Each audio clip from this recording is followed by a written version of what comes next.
UP police constable का form apply करने में एक छोटी सी गलती आपका सिलेक्शन छीन सकती है। इसीलिए आपको फॉर्म अप्लाई करने में कोई भी गलती नहीं करनी है।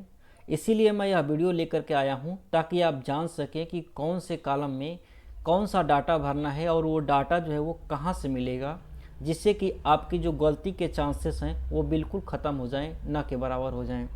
तो चलिए शुरू करते हैं कि कैसे आप सही तरीके से फॉर्म को अप्लाई कर पाएंगे। तो इस फॉर्म को अप्लाई करने के लिए सबसे पहले आपको इस साइट पर आना होगा। इस साइट पर आने के लिए आपको डिस्क्रिप्शन बॉक्स में लिंक मिल जाएगा, वहां से आप क्लिक करके यहां आ सकते हैं, या आप यहां ऊपर आकर के डायरेक्ट सर्च कर सकते हैं sarkari-result.com।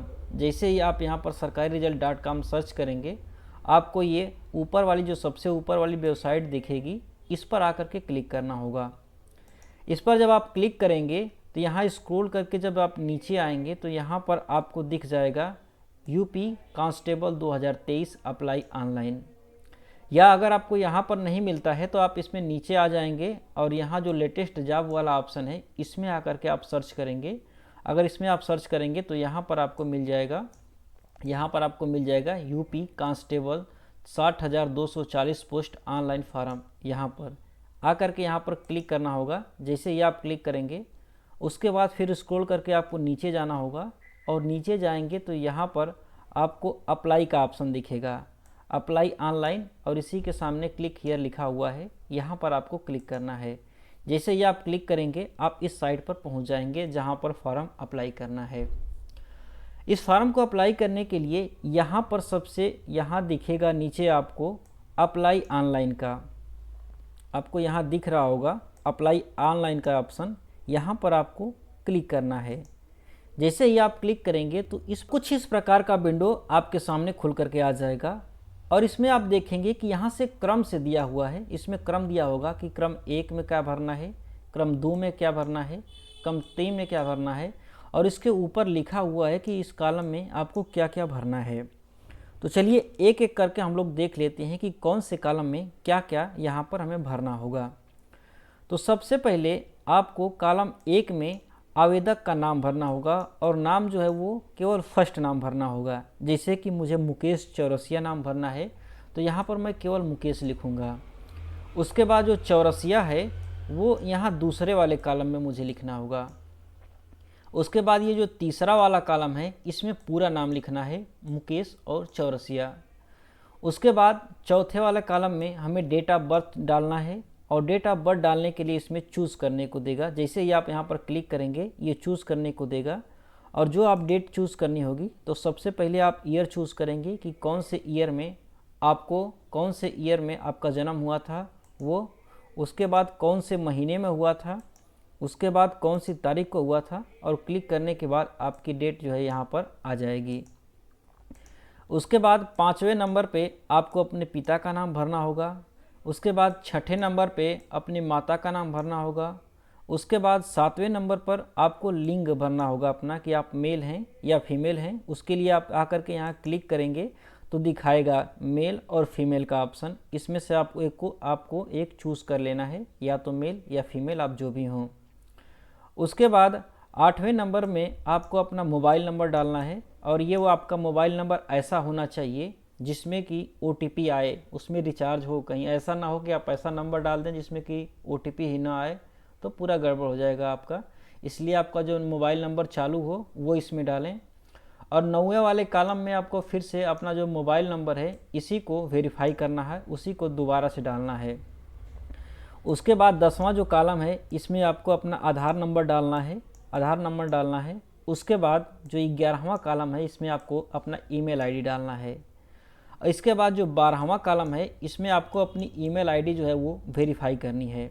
एक बार फिर से वही आप ईमेल आईडी डालेंगे जिस पर कि OTP आए। कहीं ऐसा ना हो कि उसका पासवर्ड आपको पता ही नहीं है और वही आप ईमेल आईडी इसमें डाल दें, तो फिर गड़बड़ हो जाएगी। वो ईमेल आईडी जो है वो लॉगिन होनी चाहिए, क्योंकि उस पर OTP आने वाला है। उसके बाद 13वें नंबर पर आपको नेशनलिटी डालनी होगी, और नेशनलिटी डालने के लिए आप यहाँ पर आकर के क्लिक करेंगे तो इसमें नीचे आपको इंडियंस दिखाएगा, इस पर आकर के आपको क्लिक कर देना होगा। तो चलिए मैं एक एक करके सबको एक बार भर लेता हूँ, उसके बाद फिर आगे बढ़ते हैं हम लोग। तो अब मैंने यहाँ पर सारे कॉलम जो हैं वो फिल कर लिए हैं। नाम, टाइटल, नाम, माता का नाम, पिता का नाम, डेट ऑफ बर्थ, सब कुछ मैंने यहाँ पर फिल कर लिया है पहले वाले में। उसके बाद दूसरे वाले में आपको अन्य इन्फॉर्मेशन भरनी है, अन्य सूचनाएं भरनी हैं। इसमें आपको क्या क्या मिलेगा, तो इसमें आपको 2 कॉलम मिलने वाले हैं, कॉलम नंबर 14 और कॉलम नंबर 15 का। जो कॉलम नंबर 14 है ये आपसे पूछ रहा है कि क्या आप उत्तर प्रदेश के निवासी हैं। अगर हैं तो यहाँ पर आ करके यस करेंगे, अगर नहीं है तो नो करेंगे। तो अगर आप यहाँ पर यस करते हैं तो आपसे फिर ये पूछेगा 14A में कि क्या आप SC, ST, OBC के अंतर्गत आरक्षण लेना चाहते हैं। यदि आप लेना चाहते हैं तो यहाँ पर यस करेंगे, और इसी में आपसे पूछ रहा है कि क्या आप आयु में छूट भी लेना चाहते हैं। अगर ये सारी चीज़ें, अगर ये आप सारी सुविधाएं चाहते हैं तो उसके लिए आपको यहाँ पर आ करके यस करना होगा। जैसे ही आप यस करेंगे तो उसके बाद यहाँ से आपके मूल निवास प्रमाण पत्र के बारे में कुछ सूचनाएं यहाँ पर मांगी जाएंगी।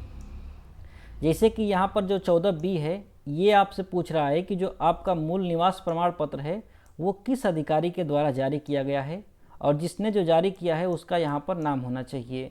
जैसे ही आप यहाँ पर आकर के क्लिक करेंगे वैसे ही यहाँ पर कई अधिकारियों के नाम दिखाएगा, जैसे कि डिस्ट्रिक्ट मजिस्ट्रेट, तहसीलदार, एडिशनल डिस्ट्रिक्ट मजिस्ट्रेट।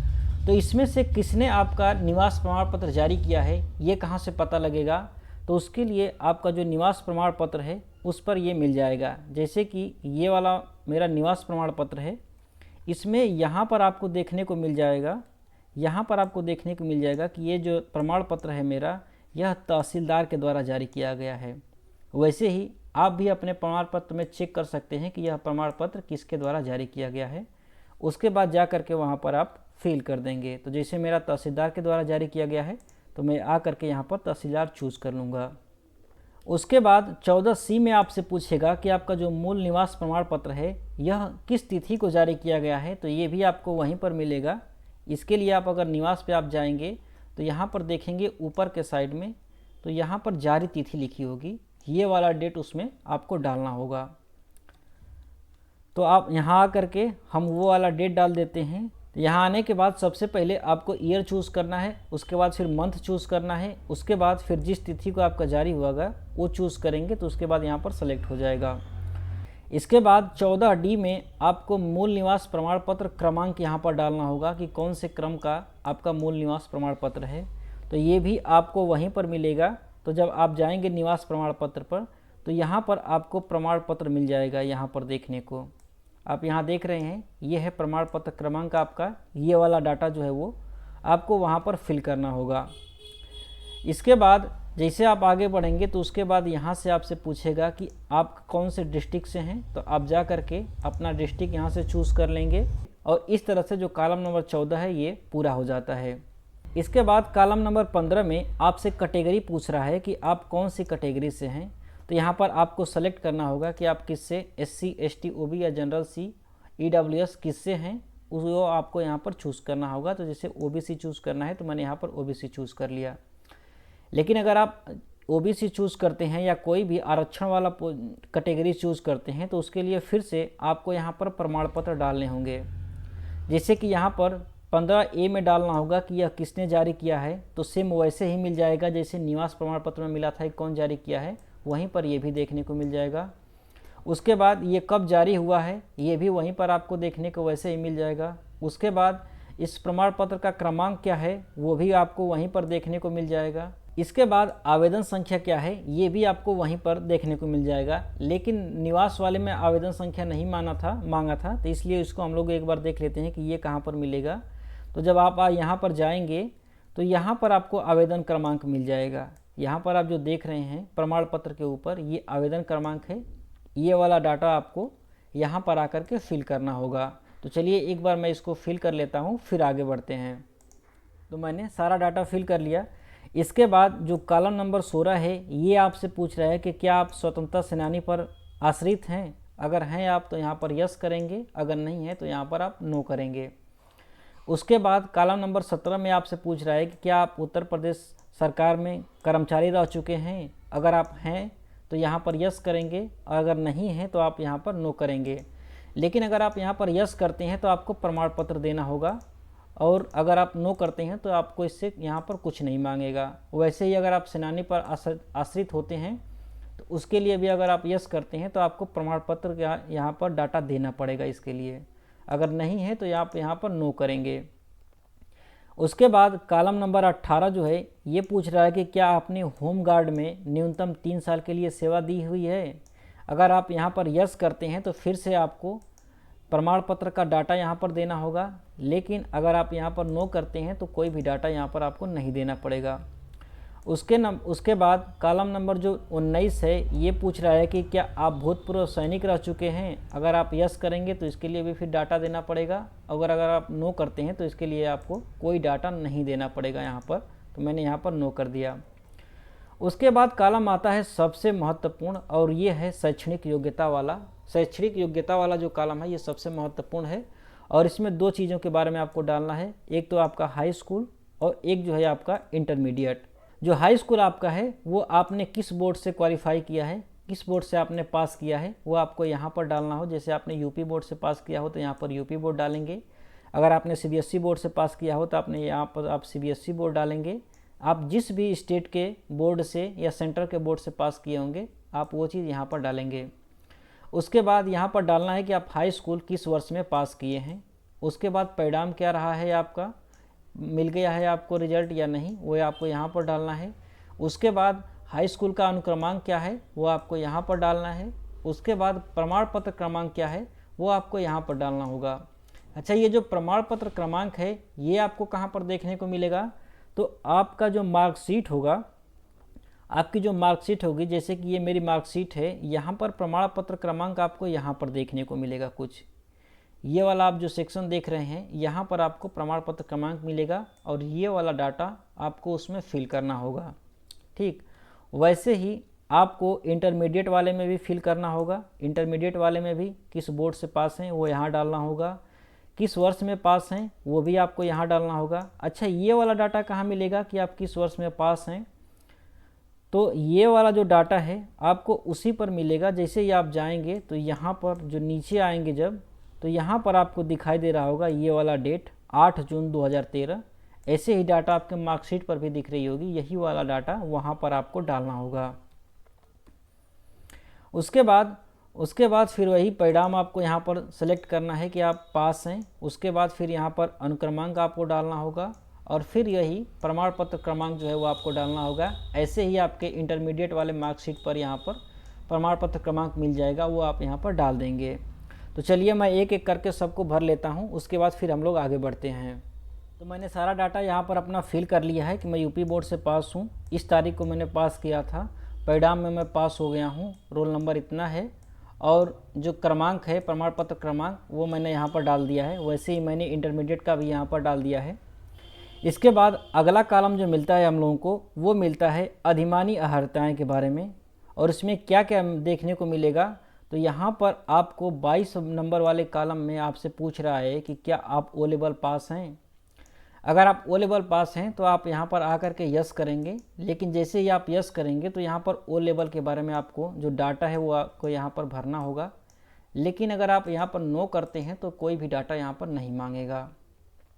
उसके बाद आपसे 23 नंबर में पूछ रहा है कि क्या आपने न्यूनतम 2 साल की अवधि के लिए प्रादेशिक सेना में किसी भी पद पर आपने काम किया है। अगर आप यस करते हैं तो फिर से आपको डाटा मांगेगा, लेकिन अगर आप यहाँ पर नो करते हैं तो आपसे कोई भी डाटा नहीं मांगेगा। उसके बाद आप 24 नंबर पर देखेंगे तो यहाँ पर दे रहा है कि क्या आप जो है एनसीसी का प्रमाण पत्र आपके पास है। अगर आपके पास है तो यहाँ पर आकर के आप यस करेंगे। उसके बाद उसका जो डाटा है वो आप यहाँ पर फिल करेंगे कि किसने जारी किया हुआ है, कब जारी किया है, और इसका प्रमाण पत्र क्रमांक क्या है। लेकिन अगर आपके पास नहीं है तो यहाँ पर आकर के आप नो कर दीजिएगा। इसके बाद अगला कॉलम आता है हम लोगों का एड्रेस वाला। इस एड्रेस वाले कॉलम में हमें 2 चीज़ें भरनी होंगी। एक तो हम लोगों का स्थायी पता क्या है, अब मतलब कि आपका जो एड्रेस प्रूफ है, जो निवास प्रमाण पत्र है वो कहाँ का है, वो डाटा आपको यहाँ पर भरना है। लेकिन अगर आप कहीं और रह रहे हैं, जैसे मान लीजिए कि मेरा घर यूपी में है और मैं दिल्ली में रह रहा हूँ, तो जो डाटा है वो यहाँ पर दिल्ली का भरेंगे और यहाँ पर जो है वो यूपी का भरेंगे। लेकिन अगर आपका दोनों ही डाटा सेम है तो यहाँ पर आप डाटा भरेंगे, और उसके बाद यहाँ पर बॉक्स जो बना हुआ है यहाँ पर जो बॉक्स बना हुआ है इसमें आ करके आप क्लिक करेंगे, टिक करेंगे तो आपका दोनों डाटा जो है वो भर जाएगा, दोनों डाटा जो है वो फिल हो जाएगा। इसके बाद इसमें भरना क्या क्या होगा, तो इसमें सबसे पहली वाली पंक्ति में आप अपना नाम भरेंगे, पता भरेंगे, पोस्ट भरेंगे। उसके बाद यहाँ पर अपना गांव भरेंगे आप। उसके बाद यहाँ पर अपना स्टेट चूज़ करेंगे आप, जिससे कि आपका मान लीजिए कि मेरा स्टेट उत्तर प्रदेश है तो मैंने यहाँ से उत्तर प्रदेश चूज़ किया। उसके बाद कौन से ज़िले से बिलोंग करते हैं आप, वो आपको यहाँ से भरना होगा। जैसे कि मेरा गाज़ीपुर है तो मैंने गाज़ीपुर भर लिया यहाँ से। उसके बाद पिन कोड क्या है, तो जो पिन कोड है वो आपको यहाँ पर डाल देनी है। उसके बाद यहाँ से आकर के आप जैसे ही टिक करेंगे तो यहाँ का जितना भी सारा डाटा होगा वो यहाँ पर फिल हो जाएगा। लेकिन मैंने यहाँ पर नाम अभी नहीं भरा है, इसको मैं एक बार भर लेता हूँ, उसके बाद फिर आपको दिखाता हूँ। तो इसमें मैंने अपना सारा डाटा भर लिया है, अपना नाम, विलेज, स्टेट, ज़िला और पिन कोड सारा कुछ भर लिया है इसमें। और जैसे ही जा करके मैं यहाँ पर क्लिक करूँगा ये सारा का सारा डाटा इसमें भी ऑटोमेटिक फिल हो जाएगा। इसके बाद आपको यहाँ पर नीचे दिखाएगा, आपको यहाँ पर प्रिंट प्रीव्यू का और सबमिट का, इस पर आकर के आपको क्लिक करना है।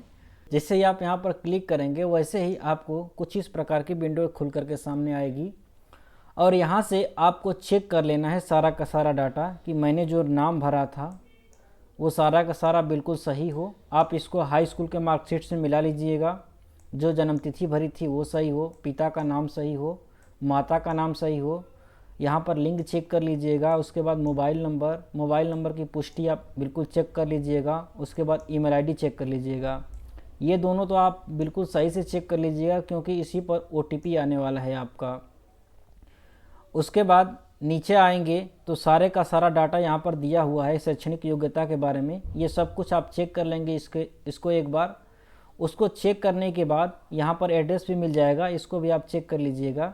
उसके बाद यहाँ पर जितने भी कॉलम बने हुए हैं, जितने भी बॉक्स बने हुए हैं, इस पर सारे के सारे पर आपको यहाँ पर टिक कर देना होगा।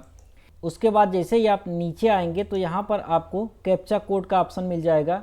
तो यहाँ पर जो कैप्चा दिखा रहा है उसको यहाँ पर आपको फिल कर देना है। तो चलिए इसको हम लोग एक बार के लिए फिल कर लेते हैं। तो इसको मैंने फिल कर लिया है। उसके बाद आपको यहाँ पर ऑप्शन मिलेगा submit and next OTP activation. तो जैसे ही आप यहाँ पर सबमिट करेंगे तो जैसे ही सबमिट हो जाता है वैसे ही आपका यहाँ पर नाम दिखाने लग जाएगा। और उसके बाद यहाँ पर आपको रजिस्ट्रेशन नंबर दिखाएगा, इसको आप नोट कर लीजिएगा, या आपके मोबाइल नंबर पर भी ये आ गया होगा अब तो। उसके बाद यहाँ पर आपको नीचे दिखाएगा एक्टिव थ्रू OTP, यहाँ पर आपको आकर के क्लिक करना है क्योंकि इसको OTP के माध्यम से एक्टिव करना पड़ेगा। तो चलिए देखते हैं इसको कैसे एक्टिव करना है। तो आकर के यहाँ पर हम लोग क्लिक करते हैं। उसके बाद कुछ इस प्रकार का विंडो आपके सामने खुलेगा। आपका जो रजिस्ट्रेशन नंबर आया था उसको आप यहाँ फिल करेंगे, यहाँ पर डेट ऑफ बर्थ डालेंगे आप। उसके बाद मोबाइल नंबर पे जो OTP आया होगा उसको यहाँ पर डालेंगे। उसके बाद यहाँ पर ये जो कैप्चा दिया है इसको फिल करेंगे। उसके बाद यहाँ पर एक्टिव पर क्लिक करना होगा हमें। तो चलिए इसको हम लोग एक्टिव करते हैं। पहले मैं फिल कर लेता हूँ, उसके बाद फिर इसको एक्टिव करते हैं। और जैसे ही मैंने फिलअप करके एक्टिव किया वैसे ही आप देख सकते हैं कि यहाँ पर नोटिफिकेशन आ गया है कि आपका जो रजिस्ट्रेशन नंबर है वो एक्टिव हो चुका है यहाँ पर। इसके लिए अब आपको फिर से लॉगिन करना होगा। तो फिर से लॉगिन करने के लिए यहाँ पर आप रजिस्ट्रेशन नंबर डालिए, फिर उसके बाद यहाँ पर डेट ऑफ बर्थ डालिए और नीचे ये जो कैप्चा दिखा रहा है उसको यहाँ पर डालिए और उसके बाद यहाँ पर लॉगिन पे क्लिक करिए। तो चलिए मैं भर करके इसको क्लिक करता हूँ, उसके बाद फिर आगे देखते हैं। और लॉगिन करने के बाद कुछ इस प्रकार का विंडो सामने आया और यहाँ पर 400 रुपये पे करने के लिए कह रहा है कि 400 रुपये की फ़ीस पे करनी होगी, चाहे आप किसी भी कैटेगरी से बिलोंग करते हो, ये मायने नहीं रहता है, सबके लिए 400 रुपये ही पे करना होगा। एक यहाँ पर एक और सूचना दे रखा है कि अगर आपने एक बार मान लीजिए कि आपने पे कर दिया लेकिन हुआ नहीं तो आप 2 दिनों के लिए वेट कर लीजिए। कहीं ऐसा ना हो कि आपका पेमेंट हो गया हो और आप दोबारा से कर जाएं तो फिर आपका नुकसान हो जाएगा। इसलिए अगर आपने एक बार किया और नहीं हुआ तो आप दो दिनों के लिए वेट कर लीजिए। अगर आपका पैसा कट गया है तो 2 दिन के अंदर वो सबमिट हो जाएगा। अगर नहीं होता है तब फिर आकर के आप पेमेंट करिएगा।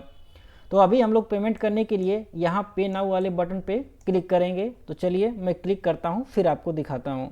और पे नाउ पे क्लिक करने के बाद कुछ इस प्रकार की विंडो आपके सामने खोल करके आएगी। और सबसे ऊपर यहाँ पर इंटरनेट बैंकिंग का दे रहा है कि सबसे पहले आप इंटरनेट बैंकिंग के माध्यम से अगर आप चाहें तो पेमेंट कर सकते हैं, या अगर आप चाहें तो आप यूपीआई, फ़ोनपे, गूगल पे, पेटीएम, व्हाट्सएप आदि के माध्यम से भी आप यहाँ पर पेमेंट कर पाएंगे।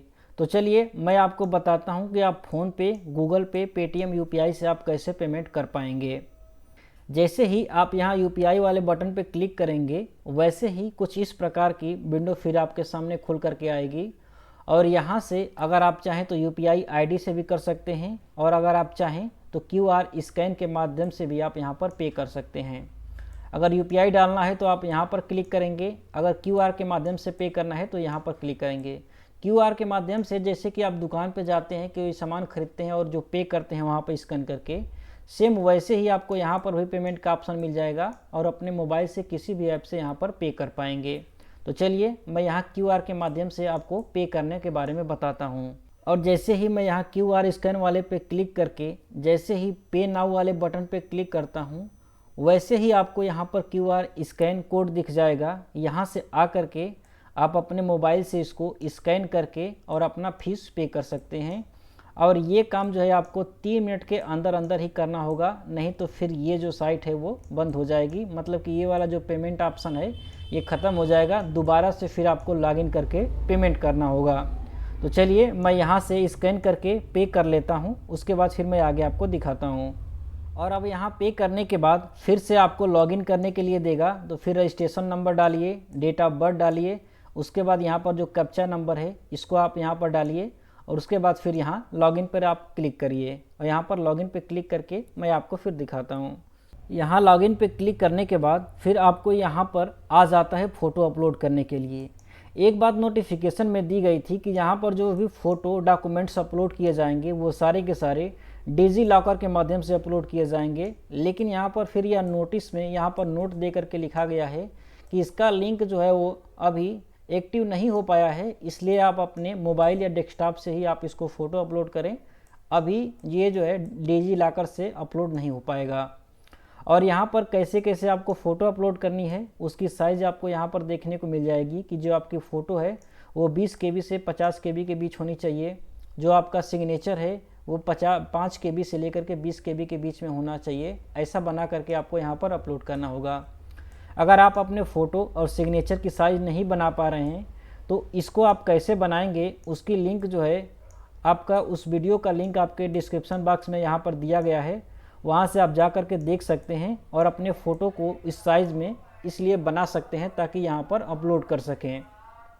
और यहाँ पर आप देख पा रहे हैं कि हाई स्कूल के डॉक्यूमेंट के लिए 20 KB से लेकर के 100 KB के बीच में आपकी फ़ोटो होने चाहिए। और ये फ़ोटो जो है वो JPG, JPEG, PNG या JPG फाइल में ही इसको अपलोड किया जा सकता है। वैसे ही इसको फ़ोटो को भी JPG में ही होना चाहिए और जो सिग्नेचर है ये भी JPG में ही होना चाहिए आपका। उसके बाद ये जो आपका इंटरमीडिएट वाला है ये भी JPG में ही होना चाहिए। वैसे ही आपका जो निवास है वो भी JPG में ही होना चाहिए। आपका जो जाति है, जो जाति प्रमाण पत्र है वो भी JPG में ही होना चाहिए और इसका साइज़ जो है वो 20 KB से लेकर के 100 KB के बीच में होगा। सारे डॉक्यूमेंट्स का आप यहाँ पर एक बार साइज़ चेक कर लीजिएगा, उसके बाद उसके अनुसार बनाइए और उसके बाद यहाँ पर अपलोड करना होगा। इसको अपलोड कैसे करेंगे वो भी मैं आपको बता देता हूँ यहाँ पर। तो अपलोड करने के लिए यहाँ पर आ करके जो चूज़ फाइल नाम यहाँ पर दिख रहा है, यहाँ पर आपको आ करके क्लिक करना होगा। जैसे ही आप क्लिक करेंगे तो आपके मोबाइल में या लैपटॉप में जहाँ पर भी फ़ोटो होगी आपको वहाँ से आपको चूज़ कर लेना है।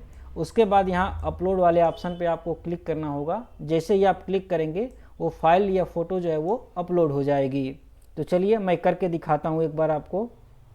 तो मैंने यहाँ से फ़ाइल चूज़ कर लिया है और उसके बाद यहाँ अपलोड पे क्लिक किया तो यहाँ ऊपर आपको दिख रहा होगा कि यहाँ पर दिखा रहा है कि आपकी जो फ़ोटो है वो अपलोड हो चुकी है।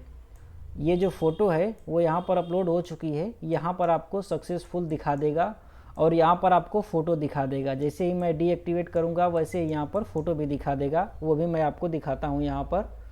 तो यहाँ पर आप देख सकते हैं कि यहाँ पर फ़ोटो भी मेरी आ गई है। वैसे ही सिग्नेचर अपलोड कर दूँगा।